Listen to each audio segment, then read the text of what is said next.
Miss Roberts is a terminally ill patient who was just told she was roughly 6 months at most to live. Although she lacks control over the health of her body, she wishes to take control over her death.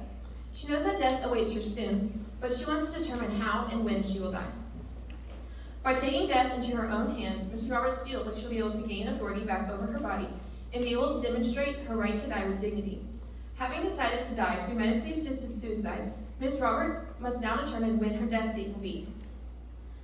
She could set the date for sometime this month, but that would mean she'd miss her daughter's graduation. She could set the date for sometime next month, but her nephew is getting married and she wants to be part of that. She could set the date for sometime this summer, but her husband and grandson both have birthdays, and she would like to be there to celebrate with them. And she would hate to cause her family grief so close to a day celebrating birth and another year of life. Scheduling death into the calendar feels impossible. This is because death is not supposed to be something you can add to the calendar or prepare for. Death must occur naturally when the body can no longer live and when God determines it is the right time. The discussion about the ethics of medicine can be traced all the way back to 5th century BC with the publication of the Hippocratic Oath. Hippocrates, the father of medicine, was an ancient Greek physician who wrote the oath to clearly state the ethics of medicine and to hold physicians accountable for their actions. One of the best-known lines in the oath states, quote, "I will prescribe the regimen for the good of my patients according to my ability and my judgment to never do harm to anyone. To please no one will I prescribe a deadly drug, nor give advice which may cause his death." End quote. If many medical school graduates still swear by the Hippocratic Oath today, then why has medicine begun to push for medical treatment that causes premature death and results in premature death? The ethics behind end-of-life medicine is a heavily debated topic in the United States since 1906, when the first bill with death with dignity was published and brought to the House floor. While Congress did not pass the bill in 1906, the discussion around controlling a person's death with medicine began to receive a lot of attention. Throughout the 20th century, as the conversation around having the right to die grew, people began abusing medicine to illegally cause premature death. For example, in 1938, the Euthanasia Society of America was founded, and people like Mrs. Werner Baker in 1958 started helping their terminally ill loved ones commit suicide. And even doctors, like Dr. Kevorkian in the 1990s, prescribed lethal injections that would cause patients to fall into a deep sleep and once unconscious stop their heart. It is through these advocates and their practices of unethical medicine that led to the legalization of physician-assisted suicide in Oregon on October 27, 1997. Since 1997, 10 U.S. states have contributed to the ethical problem of end-of-life care by legalizing physician-assisted suicide. In doing so, the courts of these states have used advancements in medicine to create evil. The advancements in modern medicine are a beautiful thing and were intended to be for the benefit and health of humanity. As new medical technology and practices have developed in recent years, physicians have been able to study the human body more in depth and perform more life-saving procedures. While these advancements in modern medicine have positively impacted the world of medicine, it has also given birth to the problem of end-of-life medicine. As with most things, end-of-life medicine can be used for both good and bad. The argument of whether end-of-life medicine is ethical or not depends on how it is being prescribed. Is it being used to allow death to happen naturally while also limiting pain, or to prematurely end the life of a suffering person? While these two uses of medicine may sound similar, one helps alleviate the pain of dying to bring about a peaceful death, while the other attempts to cheat death and abuses God-given free will to legally murder a human. To answer whether end-of-life medicine is ethical or not, we must first have a clear understanding of what is meant by end-of-life medicine. Throughout this thesis, the term end-of-life medicine will be used to discuss the medical treatment options that either cause death prematurely or allow death to happen naturally, while providing pain relief. The medical options that cause death are often referred to by many names, but in this thesis, I will be using the term medical aid in dying with the acronym MAID. MAID is, quote, a voluntary euthanasia in which doctors either intentionally provide information to the patient about how to commit suicide or to prescribe the means that allow the patient to commit suicide through a lethal dose of medication, end quote. End-of-life medical options that support natural death but aid in pain management will be referred to as palliative care. Palliative medicine can take place during any stage of treatment, but for this thesis, it will be used to address end-of-life medicine specifically. End-of-life medicine has created a serious ethical problem in the modern medical world. While all end-of-life medicine, whether MAID or palliative, is often intended to be an act of compassion, it does not take away the complexity nor the ethical implications. Both MAID and palliative care place their hand in death. However, only one abuses medicine causing it to become unethical. MAID is unethical and dangerous medicine. The term medicine should be used lightly when referring to MAID, as it truly is legalized murder. End-of-life medicine that results in killing of a human must be stopped. Medicine has no right to bring about to death or to prolong it from happening. Whether hastening death or prolonging it, doing so through medical assistance is an unethical use of medicine, as it causes humanity to view death in a negative light and creates the opportunity for physicians and patients to play God. To support my thesis, I will be making 3 arguments. The first is that hastening death through medical assistance is not an act of compassion, but rather a dehumanizing one that causes people to reject God's image in their life. The use of medical aid in dying, MAID, to prematurely bring about a person's death is abuse of medicine that lacks compassion. Author Caitlin Butler supports this claim in her discussion of how medicine has attempted to label killing as compassion. Butler claims, quote, "Compassion intent does not change the fact that physician-assisted death is artificially and intentionally hastens death," end quote. While people might choose to undergo MAID themselves or wish it upon a loved one to provide a therapeutic option for end-of-life care, premature death is still murder. MAID actively takes steps to end the life of a person. Offering lethal injections and prescriptions is unethical. People do not have the authority, nor should they be given the tools to end the life of a person. MAID has created the ethical problem that has given society the permission to murder. Murder is tragic and unethical, so why is killing through medicine being seen as an act of compassion? Murder with medical assistance is still murder. Killing is never compassionate. Therefore, MAID is not a compassionate form of end-of-life care. MAID is not a solution to suffering. It is, however, abuse of medicine that devalues human life. According to Ramsey Colquhoun, author of Always to Care, Never to Kill, quote, "We are never to solve the problem of suffering by eliminating those who suffer," end quote. Suffering can be treated and alleviated, but death cannot be undone. It is a permanent outcome. Death, therefore, should not be a response to suffering. If, quote, if death is perceived as an escape from life suffering, we promote a society that diminishes life, end quote. Assisted death is dehumanizing, as it doubts the worthiness of a person's life. Premature death, brought about through medicine, makes the argument that some lives are not worthy of living. When medicine is used to, quote, deliberately end someone's existence, it devalues the person. If people matter, we must not intentionally end them, end quote. God has given us each life inherent value. Therefore, all life should be protected against MAID. In her article addressing the stance on the issue of compassionate killing, author Mary Worcester argues, quote, "Human beings are created in the imago Dei, which means the image of God. This alone gives us inherent value and dignity. At some point, determining that our lives are not worth living fundamentally rejects this dignity," end quote. When a person participates in MAID, they claim their suffering as their entire being, and they begin viewing their body as a thing that is separate from their person, and they believe that this thing can be taken at will. They ignore the value that God has given to their lives and believe the lie that they are undeserving of life. Life is a precious gift from God that must be protected against MAID. While life is something that we need to protect, we must also understand that it will eventually come to an end. The second argument in support of my thesis is that while death itself is a terrible thing, according to 1 Corinthians 15:26, it is not a disease that needs to be avoided. Death is a natural process ordained by God that must be allowed to happen. We know death is ordained by God because God sent man out of the Garden of Eden in Genesis 3:24. While in the garden, mankind was supposed to live eternally with the Lord. However, once man sinned, God ordained death to be the punishment for our sins. By removing mankind from the garden, God did not kill his creation. However, he did allow them to die at this point. Death became the punishment for sin and the natural end to every person's physical life. Society's confusion over what death is, has caused humanity to view it as a disease that needs to be cured. This thinking has led to abuse of medicine to prolong death. Author Matthew McCullough addresses culture's confusion about death, stating, quote, "Death is not a disease to be eliminated. It is the inevitable end of every human life," end quote. One reason McCullough gives for this confusion is that, quote, "Doctors are trained to approach diseases as problems to be solved, to throw everything they have at what yet is incurable, and to extend life however possible. Our success in treating a wide variety of once fatal problems has blinded us to the fact that you have to die of something," end quote.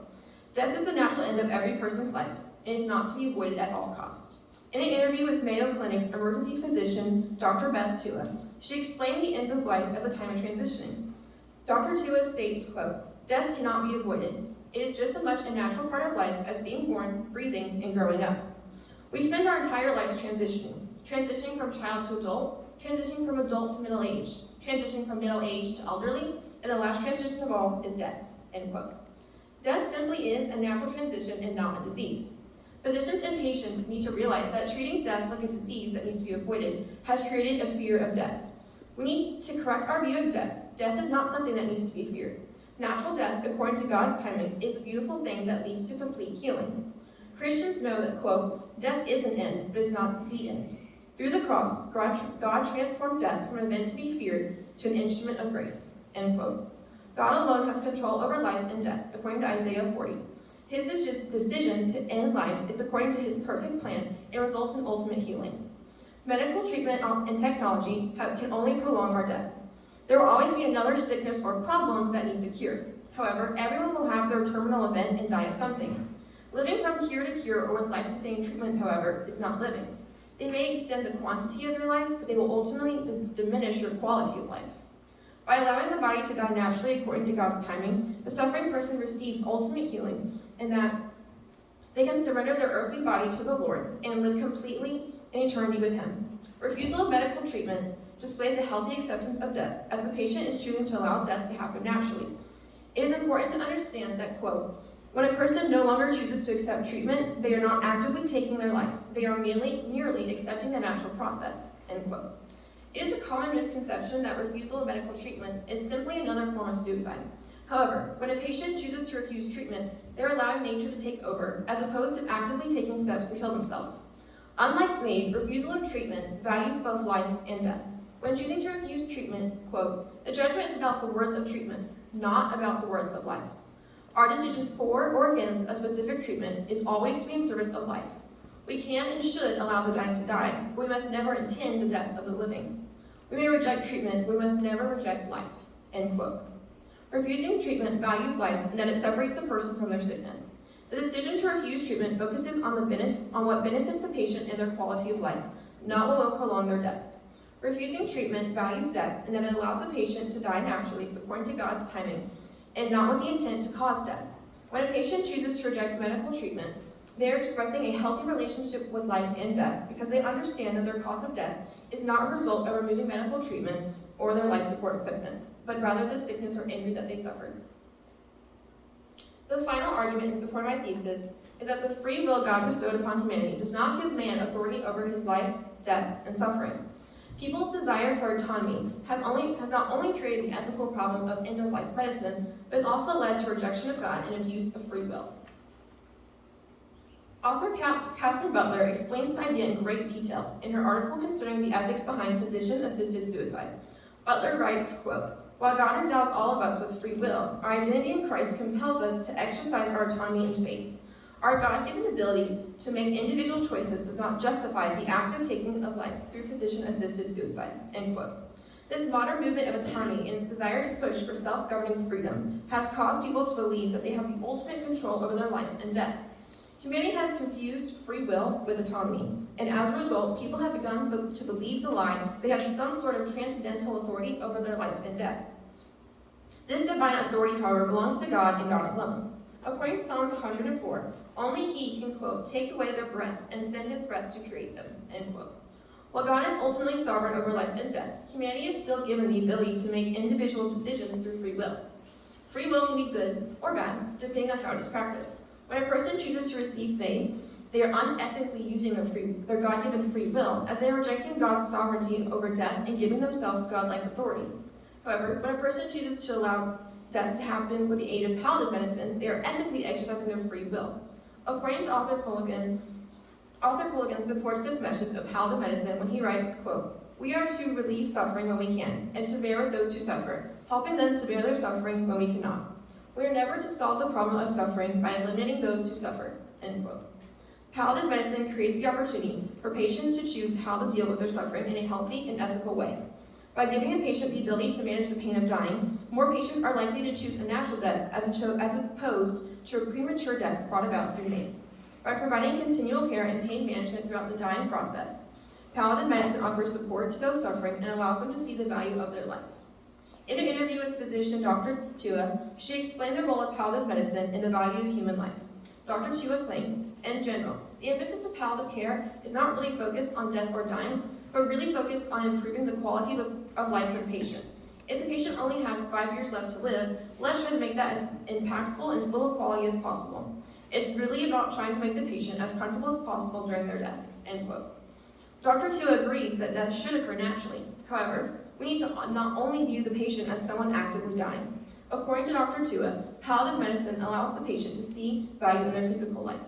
If we truly care for patients, then they deserve to receive continual care and pain management during the dying process. Sadly, humanity has failed in its responsibility to care for one another. We are called to love and care for one another, and what that means is, quote, we need to be attentive to suffering, we need to be empathetic, and we need to care for those who are afflicted, end quote. The ethical problem created by end-of-life medicine reveals society's failure to uplift suffering people. By failing to respond to one another with compassion and care, humanity has turned to abusive medicine such as MAID. Humanity must correct this fatal error by supporting those who are suffering. By advocating for palliative medicine and reestablishing man's responsibility to care for one another, death and suffering will no longer be hastened or prolonged. Now we will look into the arguments against my thesis. One of the primary reasons some people advocate for medical assistance in death is that they believe there is a moral right to someone's autonomy. They believe that because they are given the right to live, they must also have the same right to die. If people can determine what kind of treatments they will receive to save their life, they must also be able to request treatments that will induce their death. If people believe that they have ultimate control over their bodies, and it is true that we do hold some authority over our bodies. People have what is called normative power. This means that people have the authority and the right to make decisions about what happens to their bodies. Patients exercise their normative power by giving consent to receive treatment or by denying treatment. Physicians cannot force patients to undergo any kind of treatment. Therefore, patients do have some authority over what happens to their bodies. However, this authority does not give patients the right to determine how they die. To better understand the relationship between having normative power and having no power over death, I want you to picture your life as like driving a car.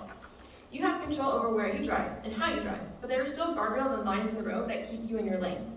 These barriers do not stop you from driving where you want to go. Instead, they keep you safe so you can arrive at your final destination. The same is true when addressing the authority over our bodies. We have control over the treatments our bodies will receive, but God has the authority over how those treatments will affect our bodies.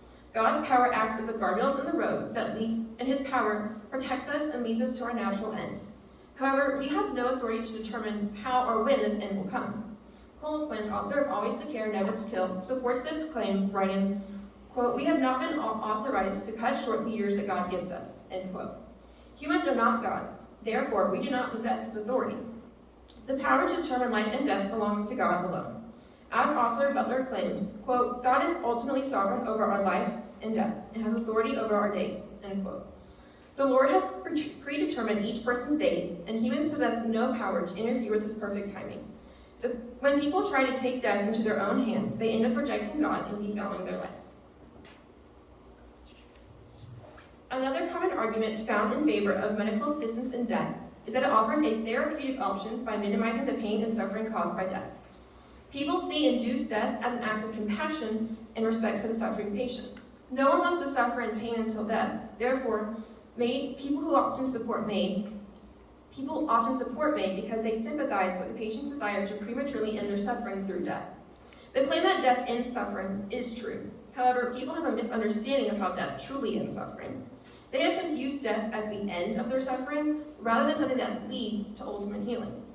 This misunderstanding has blinded people from seeing that premature death is not compassionate, nor is it the solution to suffering. Attempting, quote, to deal with suffering by limiting those who suffer is an invasion of moral duty and a great wrong, end quote. Somehow people have confused compassion with killing. Murder has never been seen as an act of compassion or caring for a person, so why is MAID seen as a therapeutic option for medicine? Ending a person's life because of their suffering is not an act of compassion, but rather inhumanity. MAID is not a compassionate solution to suffering, quote, but rather a gross failure on our part of society to uplift people with progressive and debilitating illnesses, end quote. Premature death devalues human life and reveals society's lack of compassion for one another. Suffering can, however, be treated compassionately with medicine. Through palliative medicine, patients can receive end-of-life care that both supports natural death in God's timing and their well-being. When death happens according to God's timing, it results in ultimate healing. God promises in Revelation 21 that there will be no suffering or pain after death. Because of this, death truly is the end of suffering. Throughout this thesis, we have explored the ethical implications of end-of-life medicine by addressing the medical practices that either claim to have authority over life and death, or those which support a natural death with pain management. We learned how modern medicine has complicated death and led to the unethical use of physicians and patients playing God. We saw how hastening death through medical assistance abuses medicine and leads to the devaluing of human life. Induced death is abuse of medicine as it seeks to actively murder a human. By confusing murder for compassion, society has proven that they reject God's image in their lives. God made each person with inherent dignity and value, therefore our lives should be protected against fate. Next, we examine death itself and learn that it should not be treated as a disease to be avoided, but rather a natural end that leads to ultimate healing. Death, according to God's timing, is perfect and a beautiful thing. We must have a healthy relationship with death and understand that medical assistance is not always the right choice. Rejecting treatment is a healthy acceptance of death, as it places full reliance on God and His timing. Lastly, we discussed the differences between exercising autonomy and free will. God has given us the ability to make choices for ourselves through free will. However, this does not include transcendental authority over life, death, and suffering. While we cannot control how or when we will die, God has given us the ability to make choices that will support us as we die. Choosing to access palliative medicine at the end of our life is a beautiful use of end-of-life medicine, as it supports both natural death and the patient. At the opening of this thesis, we were introduced to the terminally ill Mrs. Roberts, and she was left with a difficult decision of determining her death date. Perhaps if Mrs. Roberts had heard this thesis, she would have seen that death was not the only solution to her suffering. She could have chosen a different type of end-of-life medicine, one that would give her 6 months of quality life rather than induce death. If Mrs. Roberts had received palliative medicine instead of premature death, she may have lived to see her daughter walk across the stage with her diploma in hand, hear her nephew say, "I do," and wish her husband and grandson a happy birthday. If Mrs. Roberts' fear of death caused her to miss out on living. Whether we are perfectly healthy or on our deathbed, we must never allow death to scare us from living now. A question lies before us that must be answered for this thesis to hold any value. What should we do with this new knowledge? There are 3 practical ways each person can implement what they learned today. The first is to advocate for palliative medicine. While each person in this room may not be on their deathbed currently, one day you will be. And when that day comes, you need to choose end-of-life medicine that supports God's value of human life and natural death. With the knowledge of palliative medicine, we can prepare for our deaths in the future, as well as encourage those who are suffering now by reminding them that death is not the only option available. The second action we can take is to normalize death and to correct our view of it. Death is not something that needs to be feared, nor is it something that we can avoid. Death, according to God's timing, is truly a beautiful thing. We need to normalize the conversation of death, because in doing so, we will see that death is just a natural transition that everyone will experience and that is nothing to be feared. The final step we can take is to show love to those suffering now. As author Ewan Gollier says, quote, "We the church can be the place where those suffering can enjoy the devout companionship, love, and support that reminds them of their value and bears them up through the pain," end quote. No one should have to suffer the physical and emotional pain of death alone. We need to rally around our hurting brothers and sisters and encourage and support them in any way that we can. By extending compassion, love, and support to our hurting friends, we can remind them of their inherent value and dignity. If we take these 3 steps in response to listen to this thesis, we will be able to help change the stigma around death and be able to see the value of end-of-life medicine. Thank you.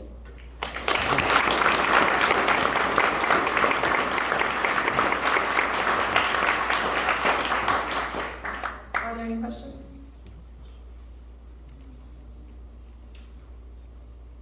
Yes. I just have one question.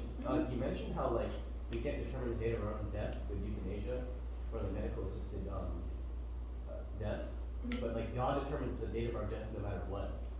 So how are we determining it? Could you ask your question again? So if God knows the future no matter what, and He determines the day of our death. So why does it matter if we have death through medicine? So you're asking whether we should be allowed to use May to end our life because God already determined the end? Yeah. Okay. I would still say no, because God still is ultimately in control, and that's putting your own hand in death and trying to take control over it yourself. So even though God has already determined how our death will be, it's not something that we have the power to take control over. Does that answer your question? Yeah. Cool. Anything else? Thank you.